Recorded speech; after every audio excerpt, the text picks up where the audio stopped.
బలిచక్రవర్తి గురించి అందరికీ తెలుసు. ఆయన సాక్షాత్ శ్రీ మహావిష్ణువుకే 3 అడుగుల భూమిని దానం చేసిన మహనీయుడిగా, గొప్ప దాతగా చరిత్రలో నిలిచిపోయాడు.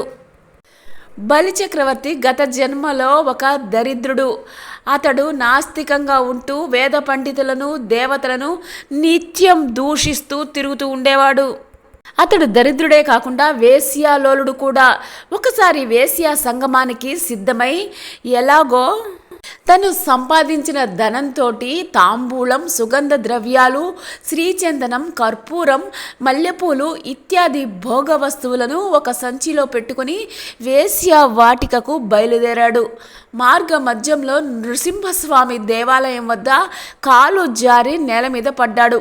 అలా పడేటప్పుడు తన తలకి బలంగా గాయమై మూర్ఛపోయాడు. ఆ సమయంలో తనకి విచిత్రమైన ఒక ఊహ కలిగింది. తన దగ్గర ఉన్న పరిమళ ద్రవ్యాలన్నీ ఆ గుడిలోని నరసింహస్వామికి నివేదన చేస్తున్నట్లు ఊహించుకున్నాడు. ఆ ఊహలో ఉండగానే తను ప్రాణాలు విడిచాడు. తన దగ్గర ఉన్న సర్వస్వాన్ని నరసింహుడికి నివేదించినందుకు గాను ఆ నరసింహుడి దయ వల్ల గొప్ప పుణ్యఫలం లభించింది. మరణించిన అతనిని యమభటులు నరకానికి తీసుకుని పోయారు. అక్కడ యముడు అతడి పాప పుణ్యాలను విచారించగా అతనికి చేసిన పాపాలకి గాను ఘోరమైన నరక శిక్షలు విధించాల్సి ఉంది అని చిత్రగుప్తుడు చెప్పాడు. కానీ అతను చివరిలో తన యావత్తు ఆ నరసింహుడికి నివేదిస్తున్నట్లు భావించినందుకు గాను 3 గడియల పాటు ఇంద్ర పదవిని చేపట్టాల్సి ఉంది అని చెప్పాడు.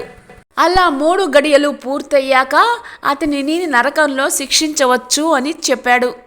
ఇదంతా విన్న ఆ పాపికి తను ఇన్నాళ్ళు చేసిన పనులు ఎంత ఘోరమైనవో తెలిసింది. జన్మ చివరలో దేవుడికే అన్నీ దానం చేస్తున్నా అని అనుకోగానే ఇంత ఫలితం వచ్చింది. అలాంటిది తను నిజంగానే దానం చేస్తే ఎంత బాగుంటుంది అనిపించింది. తను ఇంద్రసింహాసనం మీద కూర్చున్న వెంటనే అగస్త్యుడికి ఐరావతాన్ని, విశ్వామిత్రుడికి ఉచ్చైశ్రవాన్ని, వశిష్ఠుడికి కామధేనువును, గాలవుడికి చింతామణిని, కౌండిన్యునికి కల్పతరువును, ఇలా ఇంద్రలోకంలోని గొప్ప గొప్ప మహర్షులకి విలువైన సంపదను అంతా దానం చేసేశాడు. వారంతా ఎంతగానో సంతోషించి అతన్ని ఆశీర్వదించారు.